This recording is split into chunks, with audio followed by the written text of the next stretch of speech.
সন্ধেবেলায় হালকা ফুলকা খিদে পেলেই বানিয়ে নিতে পারো এই রেসিপিটি। এক পাশে চা বসিয়ে দিয়ে অন্য পাশে এই রেসিপিটি ঝটপট করে তৈরি করে নিতে পারো। এতটাই টেস্ট হয় খেতে, চা শেষ হবে না, তবে এই রেসিপিটি শেষ হয়ে যাবে। নমস্কার বন্ধুরা, নন্দিনী সিম্পল কুকের আরও একটি পর্বে আপনাদের সবাইকে জানাচ্ছি স্বাগত। তাহলে আর দেরি না করে চলুন বন্ধুরা, ঝটপট করে আজকের এই রেসিপিটি দেখে নেওয়া যাক। আজকের এই রেসিপিটি তৈরি করার জন্য প্রথমে এদিকে একটি পাত্রে আমি নিয়ে নিচ্ছি 1 কাপ পরিমাণ বেসন। এখানে দিয়ে দিচ্ছি পরিমাণ মতো লবণ, দিয়ে দিচ্ছি হাফ চামচ আজওয়াইন, দিয়ে দিচ্ছি হাফ চামচ হলুদের গুঁড়ো, আর দিয়ে দিচ্ছি 1 চামচ পরিমাণ চিলি ফ্লেক্স, আর দিয়ে দিচ্ছি হাফ চামচ পরিমাণ চাট মশলা। দিয়ে এবারে শুকনো উপকরণগুলোকে খুব ভালো করে প্রথমে মিশিয়ে নিচ্ছি। আর বেসনের মধ্যে যে একটা দুটো দলা বেঁধে আছে সেগুলোকেও খুব ভালো করে ভেঙে নিতে হবে, যেন পরে রেসিপিটি করতে একদমই অসুবিধা না হয়। তো শুকনো অবস্থায় এই কাজটা করে নিলে তবে খুব ভালোভাবে ব্যাটারটা রেডি হয়ে যাবে। এবারে এখানে আমি অল্প অল্প পরিমাণে জল দিয়ে ব্যাটারটাকে রেডি করে নিচ্ছি।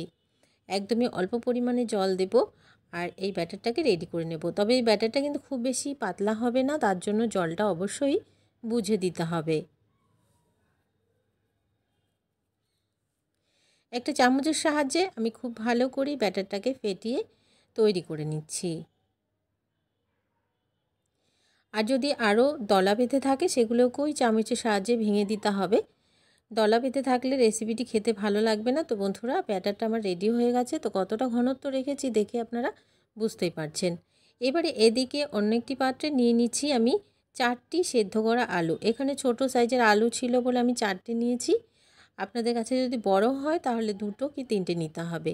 এবারে এই আলুগুলোকে প্রথমে আমি একটু হাতে মেখে নিয়েছিলাম, তবে বড় বড় টুকরো রয়েছে বলে আবারও একটা কাঁটা চামচের সাহায্যে একদমই স্মুথ করে আলুটাকে আমি মেখে নিচ্ছি।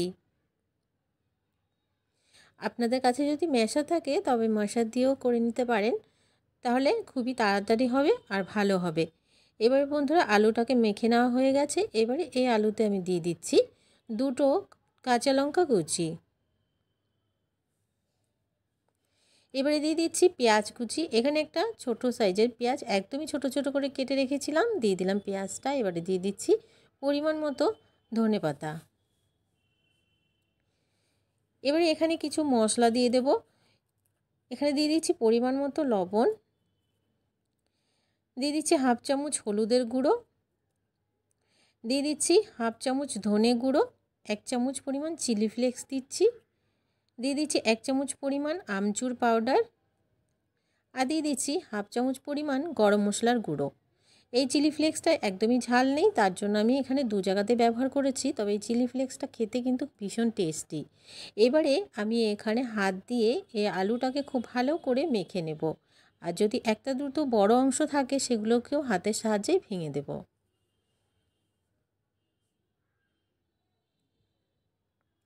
খুব ভালো করে আলুটাকে আমি মেখে নিলাম। আর বন্ধুরা, আপনাদের কাছে যদি আমচুর পাউডারটাও না থাকে, এখানে চাট মশলা বা লেবুর রস ব্যবহার করে নিতে পারেন। এবারে এদিকে নিয়ে নিয়েছি আমি ব্রেড। এখানে আমি ব্রাউন ব্রেড নিয়েছি, আপনাদের কাছে যেটা থাকবে সেটাই নিয়ে নেবেন। এবারে যে আলুটা মেখে রেখেছিলাম এই ব্রেডের মধ্যে খুব ভালো করে ছড়িয়ে ছড়িয়ে দিয়ে নেব। একটু বেশি করে দিতে হবে। আমি পুরোপুরি ভরে ভরে 1 চামচ পরিমাণ আলু পুরো ব্রেডে ছড়িয়ে নিলাম।